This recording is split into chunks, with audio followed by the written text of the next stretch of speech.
محترم فیکلٹی ممبران اور ڈیئر اسٹوڈنٹس، سب سے پہلے تو میں آپ کا شکریہ ادا کروں گا کہ آپ نے مجھے یہ موقع دیا کہ ان منصوبوں کو مکمل ان کی رونمائی کر سکیں جن کی بنیاد پچھلے ٹینیور میں NED کے لیے ایک بڑے پیکیج کی صورت میں پروجیکٹ کو منظور کر کے دیا گیا، جس سے کہ آپ کی کیپیبلٹیز میں، آپ کے انفراسٹرکچر میں، آپ کی اکیڈیمک پروگرامز کے اندر وسعت آئی۔ اور مجھے یہ دیکھ کے بڑی خوشی ہوئی کہ آپ کے کمپیوٹر سائنس کی ڈپارٹمنٹ اور سول کا انجینئرنگ کا ڈپارٹمنٹ اس کے نتیجے میں ایک شاندار کمپلیکس بن چکا ہے۔ اسی طرح انجینئرنگ یونیورسٹیز کے لیے جیسے کہ ہم نے پچھلے دور میں پروگرام بنایا تھا، ابھی وائس چانسلر صاحب نے آپ کو بتایا کہ ایک اور بہت بڑا منصوبہ 6.5 ارب روپے کی لاگت سے 5 ملک کی انجینئرنگ یونیورسٹیز کی لیبز کو ورلڈ کلاس بنانے کے لیے شروع کیا ہے، جس میں NED یونیورسٹی شامل ہے، بلوچستان سے خضدار UET شامل ہے، لاہور سے UET لاہور، ٹیکسلا سے UET ٹیکسلا، پشاور سے UET پشاور۔ ان 5 انجینئرنگ یونیورسٹیز کو 6.5 ارب روپے کی لاگت سے بہترین لیبز کا سامان، ایکوپمنٹ فراہم کیا جائے گا، لیکن اس کے عوض 5 وائس چانسلر حضرات سے میں نے یہ وعدہ لیا ہے کہ ہم ان پاکستانی انجینئرنگ یونیورسٹیز کو، NED اور UETs کو دنیا میں گلوبل برانڈ بنائیں گے for excellence in engineering and technology. چونکہ حکومت صرف انفراسٹرکچر یا ہارڈ ویئر بنانے میں مدد کر سکتی ہے، لیکن یونیورسٹیز کا سافٹ ویئر ان یونیورسٹیز کی فیکلٹی ممبرز اور مینجمنٹ اور اسٹوڈنٹس کے ہاتھوں میں ہے۔ آج دنیا جس مقام پہ کھڑی ہے، 4th انڈسٹریل ریولوشن نے وہ تمام پیراڈائمز، وہ تمام کلیے، وہ تمام ماڈلز irrelevant کر دیے ہیں جو 1st، 2nd اور 3rd انڈسٹریل ریولوشن میں انسان نے بنائے تھے۔ 1st industrial revolution steam engine کے ذریعے آیا، دوسرا انڈسٹریل ریولوشن میس پروڈکشن کے ذریعے آیا، تیسرا انڈسٹریل ریولوشن کمپیوٹرائزیشن اور آٹومیشن کے ذریعے آیا، لیکن 4th انڈسٹریل ریولوشن کے ڈرائیورز ان ٹیکنالوجیز کی جو میں ذکر کروں گا، نہ صرف اپنی صلاحیت بلکہ یہ ٹیکنالوجیز اب انٹر پلے کر کے نئے اپرچونٹیز اور نئے چیلنجز اور کمپلیکسٹیز کریٹ کر رہی ہیں، جس میں کمپیوٹرز ہیں، ٹیلی کمیونیکیشن ہے، روبوٹکس ہے، بایو ٹیکنالوجی ہے، اس میں نینو ٹیکنالوجی ہے، اسپیس ٹیکنالوجی ہے، مائکرو اینڈ کوانٹم الیکٹرانکس ہیں۔ یہ سارے ڈسپلنز اور ان کا انٹر پلے ایک نئی ریالٹی کریٹ کر رہا ہے، جس میں کہ مین اور مشین کا ریلیشن شپ انٹیگریٹ ہو رہا ہے، اور مشینز وہ فنکشنز اختیار کر رہی ہیں جو روایتی طور پہ انسان پرفارم کیا کرتے تھے۔ مشینوں کی لرننگ اس سطح پر آ رہی ہے جس سطح پر انسان اپنے مشاہدے اور تجربے سے چیزوں کو سیکھتے تھے۔ اسی لیے کہا جاتا ہے کہ تقریباً آنے والے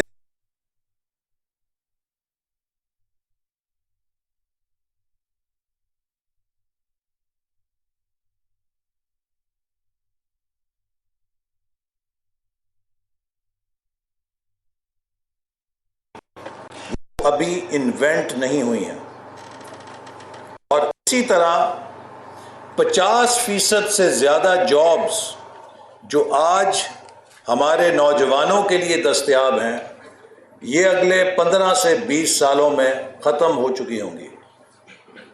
اس وقت آٹومیشن کے نتیجے میں دنیا بھر میں کہا جاتا ہے کہ 1 بلین ورک فورس تقریباً ڈسپلیس ہو چکی ہے، جس کا کام آج مشینیں پرفارم کر رہی ہیں۔ تو اگر ہم نے ان نئے سکلز کو اختیار نہ کیا اور ہم نے آنے والے دور کی ہورائزنز پہ نظر رکھتے ہوئے ان نئی صلاحیتوں کو اپنے اندر پیدا نہیں کیا جن سے کہ مستقبل کی معیشت، مستقبل کی ڈیولپمنٹ ایک ڈیجیٹل دور کے اندر ترتیب پائے گی، تو ہمارا بھی حشر ڈائناسورز کی طرح ہو سکتا ہے۔ اس کرۂ ارض کے اوپر کئی ملین ایئرز تک ڈائناسور کے نام سے ایک دیو ہیکل، ایک بہت بڑی مخلوق آباد تھی، لیکن پھر وہ مخلوق صفحہ ہستی سے غائب ہو گئی، اور بایولوجی کی زبان میں کہتے ہیں کہ جب اسٹیٹ آف پنکچویٹڈ ایکویلیبریم وضع ہو تو جس میں انوائرمنٹ تبدیل ہوتی ہے، تو جو اسپیشی اس نئی انوائرمنٹ کے ساتھ اڈیپٹ نہیں کر سکتا وہ صفحہ ہستی سے مٹ جاتا ہے۔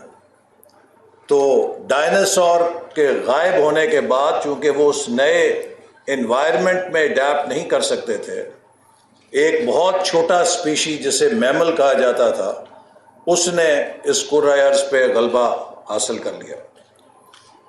یہ بایولوجی کی دنیا ہے جس کا تعلق کئی ملین آف ایئرز پرانا ہے، and this may all look to you as a fiction, but I would like to take you to very recent history۔ ہمارے ٹیلی کمیونیکیشن کی دنیا میں بھی 2 ڈائناسور تھے، ایک کا نام نوکیا تھا اور دوسرے کا نام بلیک بیری تھا۔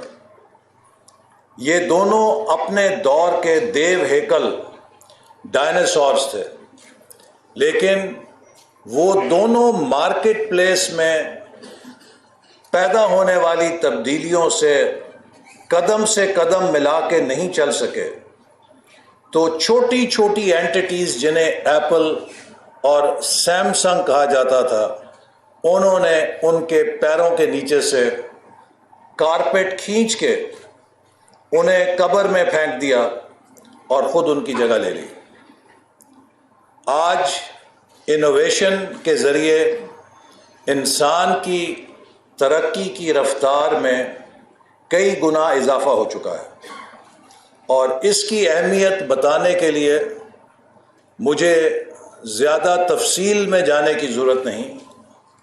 ہمارے دور میں ہماری نسل کے لوگ آپ کو بتا سکتے ہیں کہ ہم نے تقریباً اپنا سارا بچپن ایک ہی ٹیلی ویژن کے ساتھ گزارا، اور وہی ٹیلی ویژن انڈسٹری کا سٹینڈرڈ ہوتا تھا۔ آج آپ ایک ٹیلی ویژن سیٹ خرید کے لاتے ہیں تو 3 مہینے بعد آپ کو افسوس ہونے لگتا ہے کہ اگر انتظار کیا ہوتا تو یہ نئے فیچرز کے ساتھ یہ ٹیلی ویژن خرید لیتے۔ آج آپ موبائل فون خرید کے لاتے ہیں تو چند ہی ہفتوں میں افسوس ہونے لگتا ہے کہ اگر کچھ ہفتے انتظار کیا ہوتا تو شاید یہ نیا ماڈل بہتر تھا۔ یہ سب اس انوویشن کی سپیڈ کے نتیجے میں ہے کہ جس کو بوسٹرز لگ چکے ہیں، چونکہ نئی اکانومی کا دار و مدار کریٹیوٹی اور انوویشن کے اوپر ہے۔ اور اسی لیے میں اکثر یہ کہتا ہوں کہ آج ملکوں کی معیشت کی اور قوموں کی بقا کا تعلق اس پر نہیں ہے کہ ان کے پاس اسلحہ کا کتنا ذخیرہ ہے۔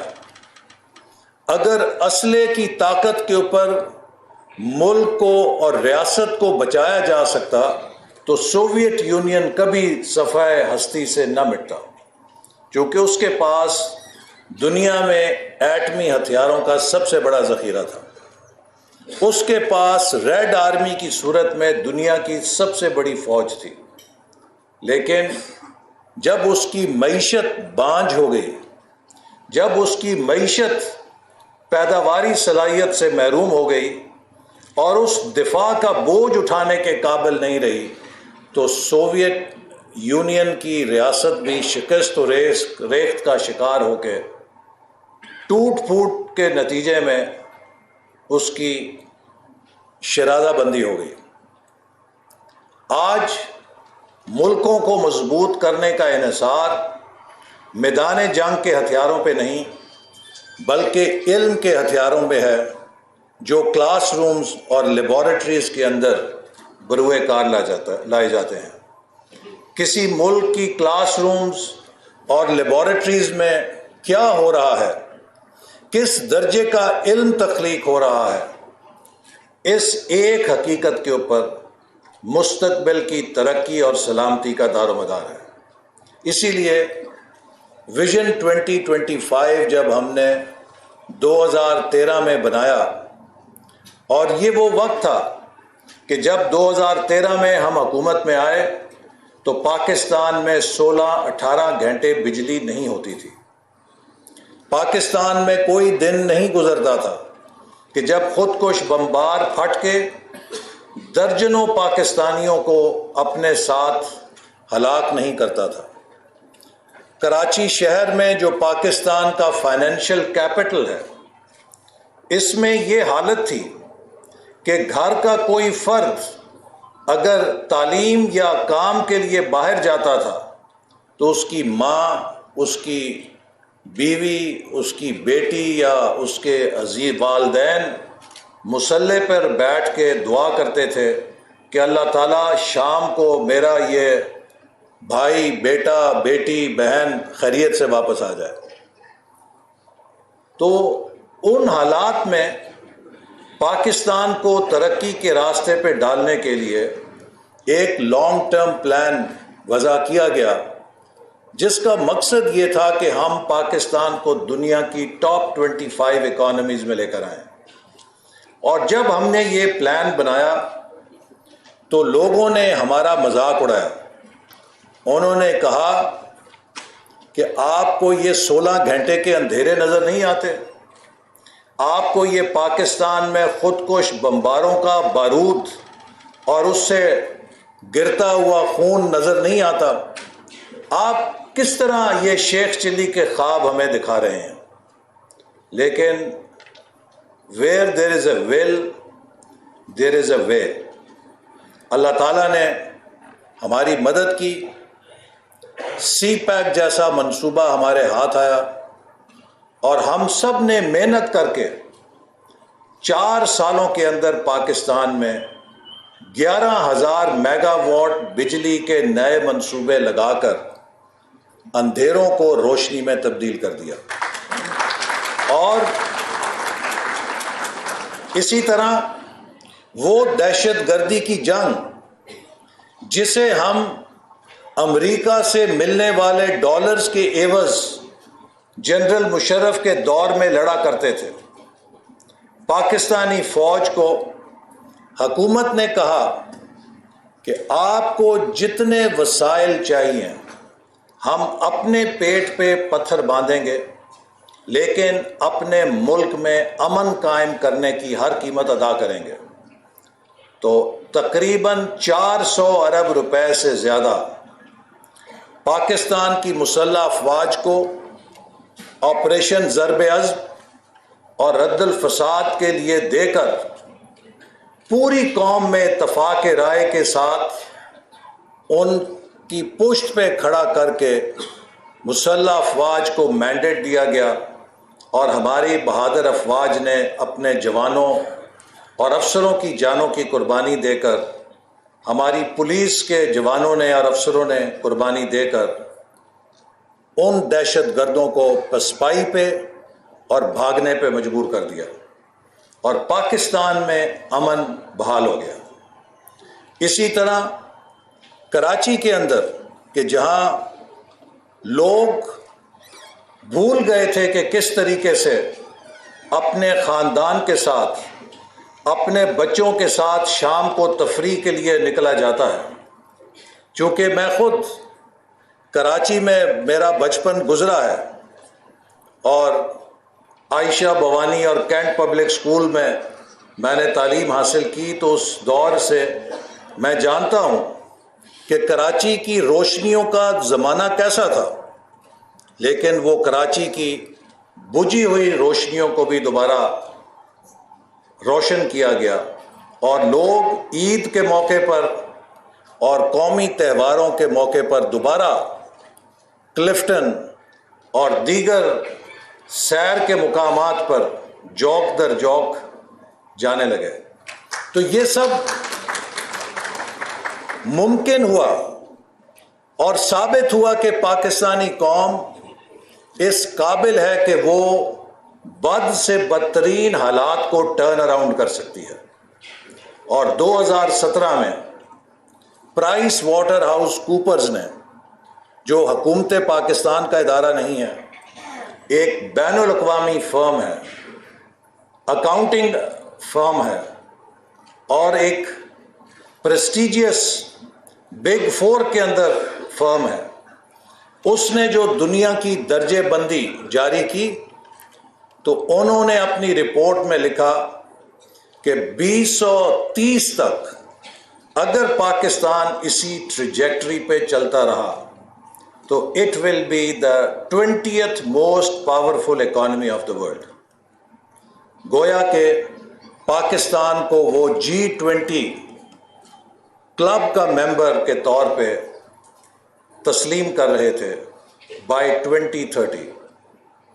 لیکن پھر پاکستان میں تجربہ کیا گیا اور اس تجربے کے نتیجے میں آج ہم جہاں کھڑے ہیں، میں صرف آپ کو ایک بات کہہ کے، میں نہیں چاہتا کہ کوئی سیاسی گفتگو کروں، لیکن صرف ایک چیز سے آپ کو بتانا چاہتا ہوں کہ ہم کہاں سے کہاں پہنچ گئے ہیں۔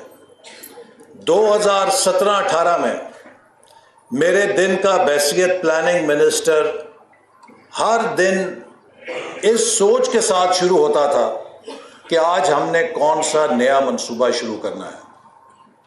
اور آج جب میں اپنے دن کا آغاز کرتا ہوں تو پہلا سوال یہ درپیش ہوتا ہے کہ کس منصوبے سے کتنے پیسے کاٹنے ہیں اور کون سا منصوبہ بند کرنا ہے، چونکہ اس کے لیے وسائل نہیں ہیں۔ 2018 میں پاکستان کا ترقیاتی بجٹ 1000 ارب تھا، آج تقریباً 727 ارب ہے 4 سال کے بعد۔ 1998 میں جب ہم نے ایٹمی دھماکے کیے تو پوری دنیا نے ہم پر پابندیاں لگائیں، لیکن اس کے باوجود پورا سال ہم نے ملک کا ڈیولپمنٹ بجٹ چلایا تھا۔ آج ہماری حکومت سنبھالنے سے 10 روز قبل 1 اپریل کو وزارت خزانہ یہ اعلان کر چکی تھی کہ اس کے پاس آخری سرمائی کے ڈیولپمنٹ بجٹ کی قسط ادا کرنے کے لیے پیسے نہیں ہیں۔ لہذا پاکستان کی 75 سال کی تاریخ میں پہلی دفعہ ہوا ہے کہ سال کی آخری سرمائی کے لیے ڈیولپمنٹ بجٹ کی 0 ریلیز ہوئی ہے۔ یہ حالات کوئی معمولی نہیں ہے۔ 2017-18 میں امریکہ، برطانیہ، یورپ کے سفیر مجھ سے آ کر یہ سوال کرتے تھے کہ ایکسیلنسی ہمیں یہ بتائیے کہ ہم سی پیک کی کس اسپیشل اکنامک زون میں اور کس انڈسٹری میں اپنی کمپنیوں کا اشتراک کر سکتے ہیں۔ آج انہی ممالک کے پاس ہم یہ درخواستیں لے کر جا رہے ہیں کہ وہ ہمیں تھوڑی قرضوں کے اندر مدد کر دیں۔ تو یہ ایک بڑی کوالٹیٹیو چینج ہے۔ اور میں صرف اس بات پہ تھوڑا حیران ہوتا ہوں کہ بسا اوقات کہ ہمارے ملک کے پڑھے لکھے لوگ کاش اس ملک کے لیے بھی اتنے سمجھدار ہوتے کہ جتنے سمجھدار وہ اپنی 30-40 لاکھ کی گاڑی کے لیے ہوتے ہیں. جب آپ نئی گاڑی لے کر آتے ہیں، اس کے لیے ڈرائیور رکھتے ہیں، تو سب سے پہلا سوال یہ کرتے ہیں کہ بھئی تجربہ ہے، پہلے گاڑی چلائی ہے؟ اگر وہ آپ کو کہتا ہے کہ جی میں نے 10 سال گاڑی چلائی ہے، تو دوسرا سوال یہ ہوتا ہے کہ یہ بتاؤ کہ پبلک گاڑی چلائی ہے یا پرائیویٹ گاڑی چلائی ہے؟ جو ٹیکسی کا ڈرائیور ہوتا ہے اس کو کبھی گھر کی ڈیوٹی پہ ڈرائیور نہیں رکھتے. جب وہ یہ کہہ دیتا ہے کہ جی میں نے پرائیویٹ گاڑی چلائی ہے، تو پھر اس سے اگلا سوال یہ کرتے ہیں کہ یہ بتاؤ کہ مینول چلاتے رہے ہو یا آٹومیٹک چلاتے رہے ہو؟ چونکہ آٹومیٹک گاڑی بھی آپ مینول گیئر والے کے حوالے نہیں کرتے. تو کتنی باز پرس کر کے کہ کیا اس شخص کے پاس یہ صلاحیت ہے، یہ تجربہ ہے کہ اس نے کبھی ڈرائیونگ کی ہے. تو اگر ایک گاڑی یا ایک موٹر سائیکل تجربے کے بغیر نہیں چل سکتی، تو کیا 22 کروڑ عوام کا ملک تجربے کے بغیر چل سکتا ہے؟ میں آج آپ کو یہ کہنا چاہتا ہوں کہ ہم جہاں کھڑے ہیں، شاید یہ پاکستان کی تاریخ کا معاشی طور پہ لوئسٹ پوائنٹ ہے. ہم اس سے شاید زیادہ نیچے نہیں جا سکتے. یہاں سے اب ہمیں ملک کو ٹرن اراؤنڈ کرنے کے لیے اسی جذبے کی ضرورت ہے جیسے ہم نے 2013 میں سب نے قوم نے مل کے ملک کو ٹرن اراؤنڈ کیا تھا. ہمیں ایک نئی تعمیر کی تحریک کی ضرورت ہے. اور میرے یہاں آنے کا مقصد یہ ہے کہ اس ہال کے اندر جتنی ٹیکنیکل ہیومن ریسورس بیٹھی ہے فیکلٹی اور سٹوڈنٹس کی صورت میں، اگر صرف اتنے لوگ تہیا کر لیں کہ ہم نے ملک کو ٹرن اراؤنڈ کرنا ہے، تو میں آپ کو قسم کھا کے کہہ سکتا ہوں کہ وہ ملک ٹرن اراؤنڈ ہو سکتا ہے. کیونکہ پاکستان کا فیوچر پاکستان کی انجینئرنگ کی سوفسٹیکیشن سے وابستہ ہے. پاکستان کا فیوچر پاکستان کی ٹیکنالوجی کی دسترس سے وابستہ ہے. اور پاکستان کی انجینئرنگ کی سوفسٹیکیشن اور پاکستان کی ٹیکنالوجی کی دسترس کوئی اور نہیں دے سکتا ماں سوائے انجینئرنگ یونیورسٹیز کے. لہٰذا پاکستان کی تعمیر نو میں انجینئرنگ یونیورسٹیز کا کلیدی کردار ہے.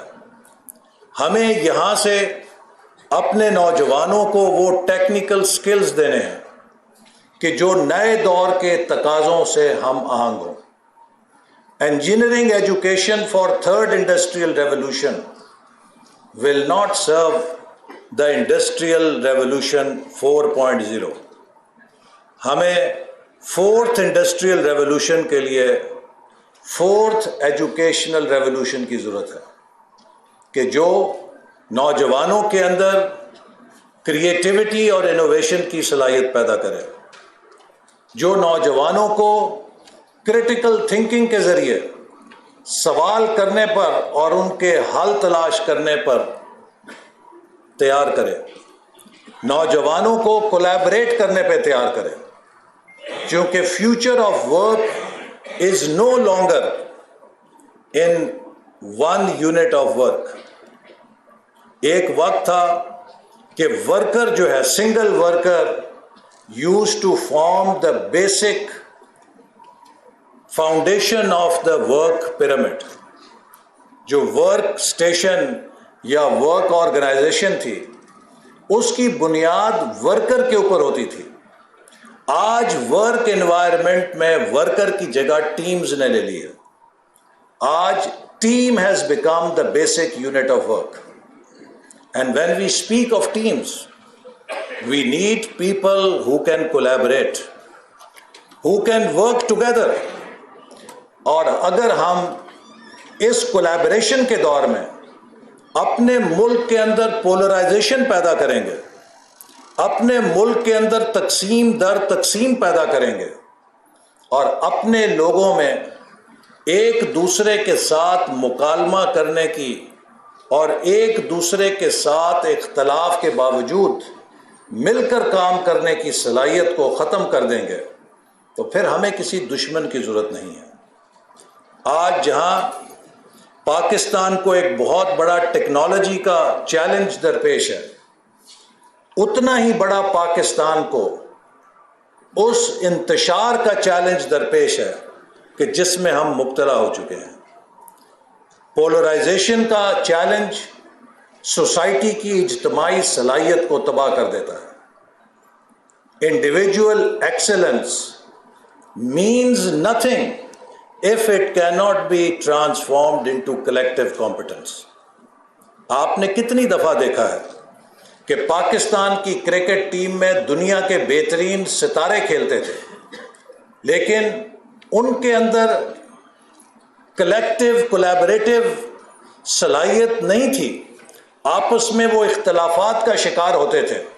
تو کئی ایسے دور آئے ہیں کہ جب ہماری ٹیم میں دنیا کے بہترین کھلاڑی تھے، لیکن کلیکٹیولی ہماری ٹیم دنیا کی ورسٹ پرفارمنگ ٹیمز کے اندر شمار ہوتی رہی۔ لیکن ایسی مثالیں بھی موجود ہیں کہ جہاں ٹیموں کے اندر بہت بڑے بڑے نام نہیں ہوتے، لیکن ان کی کلیکٹیو کمپٹنس بہت مضبوط ہوتی ہے، تو وہ بڑے بڑے چیمپئنز کو ہرا کے اپ سیٹ کر دیتے ہیں۔ اور یہ اسپرٹ ہم نے ایک زمانے میں بنگلہ دیش کی ٹیم میں دیکھی، آج ہم افغانستان کی کرکٹ ٹیم میں دیکھتے ہیں کہ یہ ٹیمیں اپنی کلیکٹیو کمپٹنس سے ان ٹیموں کو بھی شکست دے دیتی ہیں کہ جن کے اندر دنیا کے بڑے بڑے نام کھیل رہے ہوتے ہیں۔ تو لہٰذا آج پاکستان کا بڑا چیلنج یہ بھی ہے کہ ہم کس طریقے سے اپنی قوم کی مجموعی صلاحیت کو دوبارہ یکجا کریں اور اس میں ایک پازیٹیو سینرجی پیدا کریں۔ اگر ہم نے یہ صلاحیت پیدا نہ کی تو ہماری تمام کوششیں بیکار چلی جائیں گی۔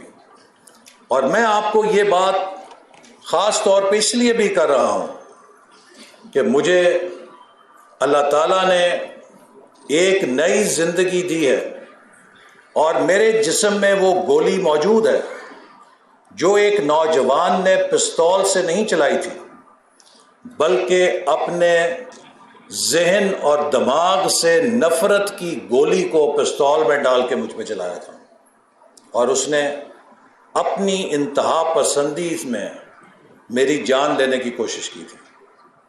جب انسان کے دماغ میں نفرت اور تعصب کا وائرس بھر دیا جائے تو انسان کا کمپیوٹر بھی اسی طرح میل فنکشن کرتا ہے جیسے کمپیوٹر میں کوئی وائرس آ جائے تو اس کا آپریٹنگ سسٹم بھی کام کرنے سے انکار کر دیتا ہے اور میل فنکشن کر دیتا ہے۔ اللہ تعالیٰ نے انسان کو حیوان کے اوپر برتری اس کی سوچ اور اس کے شعور کی بنا پر دی ہے۔ جو شعور انسان کو دماغ سے اللہ تعالیٰ نے عطا کیا ہے، وہ شعور اور سوچ جانور کو عطا نہیں ہوئی۔ جانور ایک لگے بندھے طریقے پہ سوچتا ہے، جبکہ انسان کے اندر چیزوں کو آزادانہ طور پہ تجزیہ کر کے سوچ کر عمل کرنے کی صلاحیت حاصل ہے۔ لیکن اگر اس کے دماغ میں نفرت اور تعصب کا وائرس آ جائے تو اس کی یہ آزاد آبجیکٹو ریشنل تھنکنگ کی صلاحیت میل فنکشن کر جاتی ہے۔ پھر وہ دنیا کی ہر چیز کو اس رنگ سے دیکھتا ہے جس رنگ کا تعصب اس کے دماغ میں بھر جاتا ہے۔ آپ انجینئرز ہیں، آپ سائنٹسٹ ہیں۔ ایک انجینئر کا یہ کام ہوتا ہے کہ وہ چیزوں کو آبجیکٹیولی پڑھے، آبجیکٹیولی مشاہدہ کرے اور اس کے بعد کسی تعصب سے ہٹ کر ریشنالٹی کے اوپر ان چیزوں کا فیصلہ کرے. چونکہ اللہ تعالیٰ نے انسان کو جو صلاحیت دی ہے وہ اس لیے نہیں دی کہ وہ اس دنیا میں آ کے دنگا فساد کرے. اللہ تعالیٰ نے انسان کو یہ عقل اور سوچ کی صلاحیت اس لیے دی ہے کہ وہ خلیفہ فی الارض کی حیثیت میں اس دنیا کی آنے والی نسلوں کے لیے بھی ٹیک کیئر کرے. اور یہ تبھی ممکن ہے کہ جب ہمارے ذہن کھلے ہوں، ذہن آزاد ہوں. اور آج ہمارا جو تعلیمی بحران ہے اس کی بڑی وجہ یہ ہے کہ جو قرآن نے ہمیں نالج کی ایپسٹمولوجی بتائی ہے، جو سائنس آف نالج دی ہے، ہم اس سے ڈیویٹ کر چکے ہیں. اللہ تعالیٰ نے قرآن مجید میں کسی جگہ اپنی حقانیت اور ربویت کا ذکر آرڈر کی صورت میں نہیں کیا کہ میں تمہارا رب ہوں، مجھے مانو. اللہ تعالیٰ نے ہمیں سکھایا ہے کہ کس طرح رب کو پہچاننا ہے. اور وہ جو ماڈل آف لرننگ ہے کہ تم سمندروں سے اٹھتے بخارات نہیں دیکھتے، ان سے بنتے ہوئے بادل نہیں دیکھتے، ان بادلوں سے برستا می نہیں دیکھتے، اس می سے خشک زمین میں اگتا سبزہ نہیں دیکھتے، اس سبزے کو جانور کی پیٹ میں دودھ اور گوبر بنتے نہیں دیکھتے، سمندر میں تیرتی کشتیوں کو نہیں دیکھتے، ستاروں کی چال کو نہیں دیکھتے، چاند اور سورج کو اپنے آربٹ میں تیرتا ہوا نہیں دیکھتے، دن اور رات کی ترتیب نہیں دیکھتے. پھر کہا اس میں نشانیاں ہیں بصارت والوں کے لیے اور عقل والوں کے لیے. تو اللہ تعالیٰ نے اپنی ربویت کی پہچان کرائی دو چیزوں سے: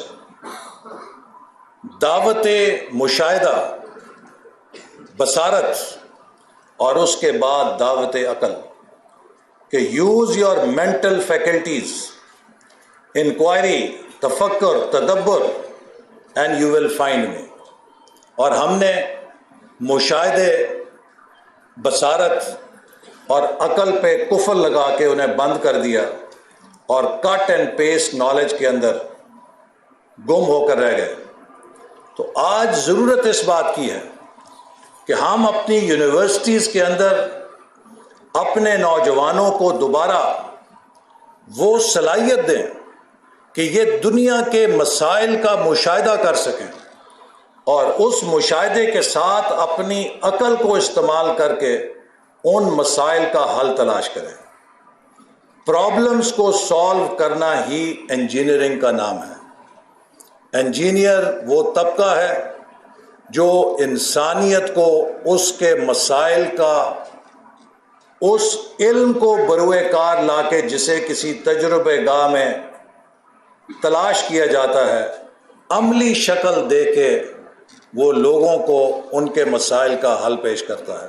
تو آج انجینئرز کے اوپر یہ ذمہ داری ہے کہ وہ پاکستان کے مسائل کو بھی سمجھیں اور ان مسائل کو حل کرنے کے لیے امپورٹڈ سولوشنز پہ انحصار نہ کریں بلکہ انڈیجنس سولوشنز کو بروئے کار لائیں.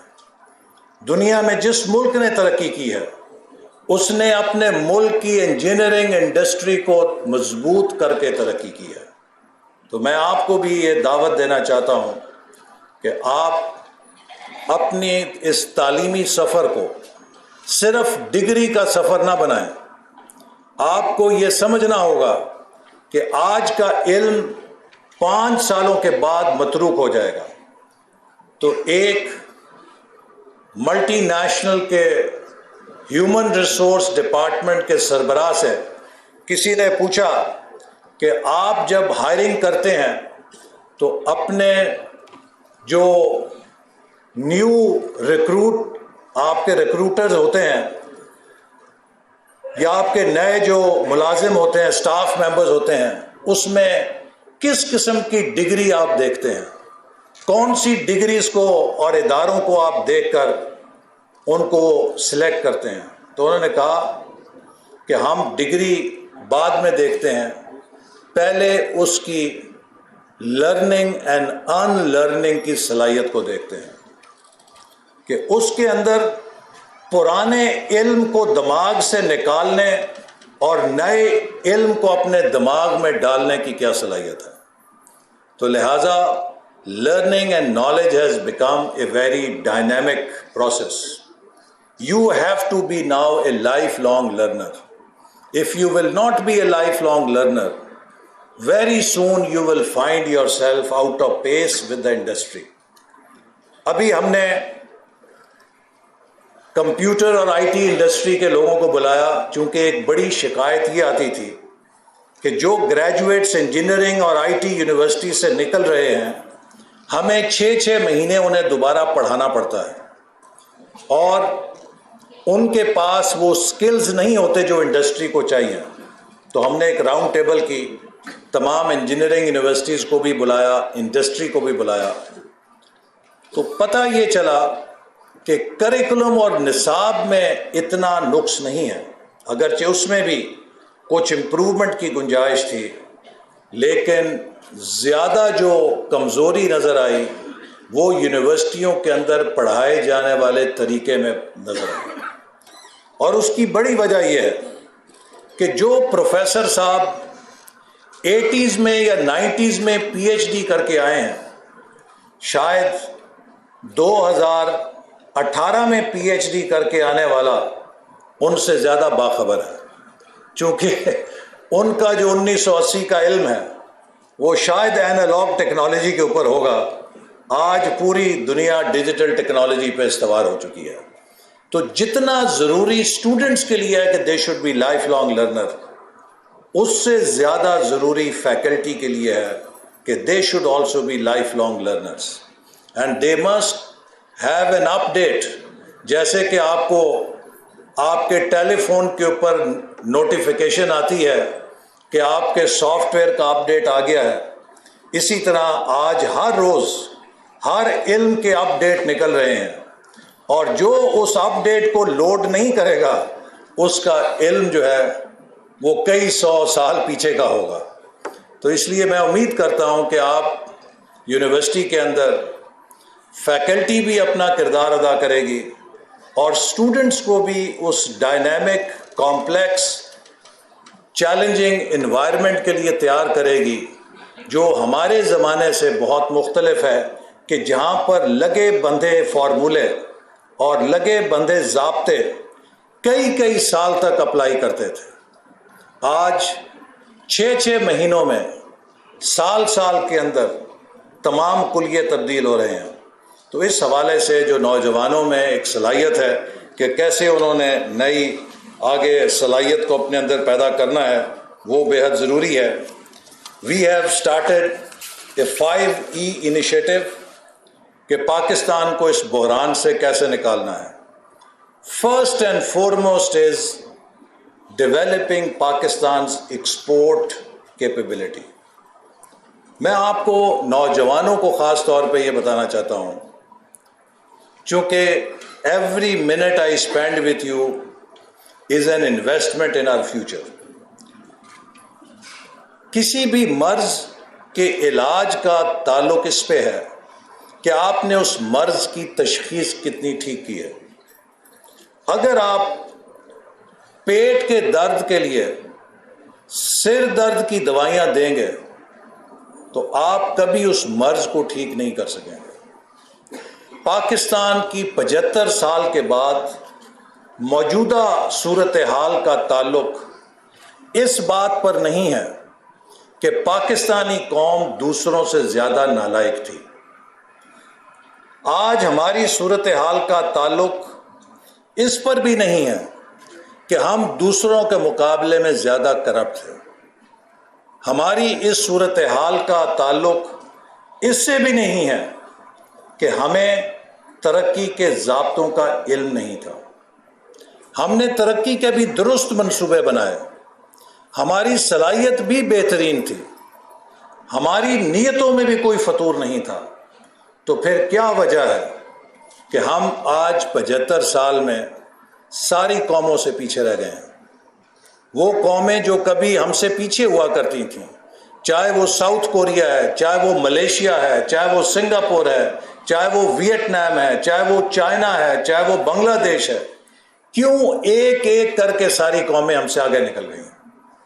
صرف اور صرف 2 وجوہات ہیں، اور دوسری وجہ کا تعلق بھی پہلی وجہ کے ساتھ ہے. جتنے ملکوں نے ترقی کی ہے کامیابی کے ساتھ، اس میں ایک بھی ملک نہیں ہے جس نے پولیٹیکل انسٹیبلٹی اور lack of continuity of policies کے ساتھ ترقی کی ہے. ہر ملک کے اندر کم سے کم 10 سال کے سٹیبل پیریڈز موجود ہیں. اپنے ہمسایہ ملک کو دیکھ لیں. انڈیا میں جو بھی حکومت آئی، چاہے بی جے پی کی آئی چاہے کانگریس کی آئی، 10 سال انہوں نے 2 ٹرمز پورے کیے. کیوں یہ ضروری ہے؟ اس لیے کہ پالیسی اور پروگرام 3، 4، 5 سالوں میں پورا ہو جاتا ہے، لیکن پالیسی جو ہے، پروجیکٹ اور پروگرام 3-5 سالوں میں ہو جائے گا. پالیسی کو نتیجہ خیز ہونے کے لیے کم از کم it needs a continuity of a decade. اور اگر آپ یہ اس کو تسلسل نہیں دیں گے، سٹیبلٹی نہیں دیں گے، تو پالیسیز کبھی جرمنیٹ نہیں کر سکتے. You can plant best of the best seed. آپ میں سے جو فارمنگ بیک گراؤنڈ کے لوگ ہیں، میرا تعلق ایک رورل ایریا سے ہے، تو اگر آپ گندم کا بہترین بیج دنیا سے لا کے کھیت میں لگائیں گے اور کھیت میں بیجنے کے بعد کھیت میں مسلسل ہل چلاتے رہیں گے تو قیامت تک وہ بیج نہیں اگے گا. جب آپ ایک دفعہ بیج لگا دیتے ہیں تو آپ کو کھیت کو امن اور استحکام دینا پڑتا ہے تاکہ وہ بیج جڑیں نکالیں، ان جڑوں کے اوپر پودا کھڑا ہو، اس پودے کو پھل لگے، وہ پھل پکے اور ہارویسٹ کی صورت میں آپ کو مل سکے. لیکن اگر ہم اسی طرح اپنے سیاسی استحکام کے ساتھ کھیلتے رہیں گے اور جب بھی ملک ترقی کی طرف چلے گا تو اس کی ٹانگ کھینچ کے پھر ہم حکومتوں کو ختم کریں گے اور اپنے مرضی کے لوگ لائیں گے اور ایک میوزیکل چیئر کھیلیں گے، تو پھر ہماری کوئی پالیسی، کوئی ترقی کا منصوبہ کامیاب نہیں ہو سکتا. دوسری بڑی وجہ، جس ملک نے ترقی کی اس نے ایکسپورٹس پہ فوکس کیا. بدقسمتی سے ہمارے ہاں چونکہ پالیسیز کا تسلسل نہیں رہا، ہم ایکسپورٹ لیڈ گروتھ کو نہیں اپنا سکے. نتیجہ کیا نکلا کہ جب بھی ہم ترقی کرتے ہیں ہماری پروپینسٹی ٹو کنزیوم بڑھتی ہے، ہم امپورٹس کرتے ہیں، ڈالرز کو کنزیوم کرتے ہیں، لیکن کورسپونڈنگلی ڈالرز کمانے کی صلاحیت ایکسپورٹس کی صورت میں نہیں بڑھا پاتے. لہٰذا بیلنس آف پیمنٹ کرائسس ہو جاتا ہے، تجارتی خسارہ ہو جاتا ہے. پھر ایمرجنسی بریکیں لگا کے امپورٹ بند کرتے ہیں اور سلو ڈاؤن کرتے ہیں معیشت کو. اس سائیکل کو توڑنے کا ایک ہی طریقہ ہے کہ پوری قوم ایکسپورٹ ایمرجنسی کی صورت میں ہر طرف سے ملک کے لیے ایکسپورٹ کے ذریعے ڈالر کمانے پہ لگ جائیں. ہماری یونیورسٹیز وہ ریسرچ کریں، ہماری یونیورسٹیز انڈسٹری کی پش کے اوپر کھڑی ہو جائیں اور ہماری انڈسٹری کو کمپیٹیٹیونیس دیں، پروڈکٹیوٹی انہانس کریں، کوالٹی ایشورنس کریں اور اس کے اندر انوویشن کا انجن چلائیں. چونکہ کمپیٹیٹیونیس پروڈکٹیوٹی، کوالٹی اور انوویشن کے ساتھ آتی ہے. آج پاکستان ایگریکلچر میں دنیا کے ہر جو کراپ ہم پیدا کرتے ہیں اس کی ٹاپ 10 کراپس میں آتے ہیں پروڈکشن میں، لیکن جب اس کی پر ایکڑ ییلڈ دیکھیں تو we fall in the bottom 1/4 of the world. So ہمارا سب سے بڑا چیلنج آج ہماری لو پروڈکٹیوٹی ہے. ہمیں اپنی پیداواری مسابقت کو بڑھانا ہے اور ہمارے بڑے بڑے لوگ پروڈکشن اور پروڈکٹیوٹی کا فرق نہیں جانتے. تو اس لیے ہم اس پروگرام کے ذریعے پرائیویٹ سیکٹر سے مل کر یونیورسٹیز اور انڈسٹریز کو لنک کر کے چاہتے ہیں کہ پاکستان کو ایک ایکسپورٹ انجن بنائیں، پاکستان کے ایکسپورٹ کے انجن کو فل سپیڈ کے اوپر چلائیں، تاکہ ہمیں مستقبل کی ترقی کے لیے جو زر مبادلہ چاہیے، ہمیں اس کے لیے IMF کے پاس نہ جانا پڑے، ہمیں دوستوں سے بھیک نہ مانگنی پڑے، بلکہ ہمیں اپنے مستقبل کی ترقی کے لیے جو زر مبادلہ چاہیے وہ ہماری فیکٹریوں کی چمنیوں سے نکلنے والے دھوئیں سے اور ہمارے کھیتوں پر اگنے والی فصلوں کے ذریعے پیدا ہو، ہمارے سروس سیکٹر میں ہمارے ریسرچ کے پوٹینشیل سے پیدا ہو، ہماری کریٹیوٹی اور انوویشن سے پیدا ہو، اور اس کو قوم ارن کرے، کسی سے بیگ نہ کرے۔ یہ ہمارا مستقبل کا راستہ ہے۔ تو لہذا we have to ensure stability and we have to be focused on exports and exports alone، جس سے یہ پاکستان آگے جا سکتا ہے۔ And this will require a great effort, but this great effort is not greater than the determination and capacity of Pakistani nation. We have faced many adversaries جو بڑے مشکل حالات اپنے ماضی میں ہم نے دیکھے ہیں، بڑی بڑی آفتیں ہم نے دیکھی ہیں۔ We have proven کہ we have the capacity to overcome all difficulties, and I'm sure کہ یہ جو ایک momentary crisis ہے، اس سے بھی ہم نکلیں گے۔ Pakistan will rebound and will rebound with a dependence on its own resources, on its own people, and that is where all of you come in, the faculty members, the students and the engineers and the scientists and the technologists of Pakistan. It is the capacity, determination and hard work of Pakistan's engineering community that will make the difference. And let's today resolve کہ ہم پاکستان کو دنیا میں صف اول کا ملک بنانے کے لیے کوئی کمی نہیں چھوڑیں گے۔ پاکستان زندہ باد۔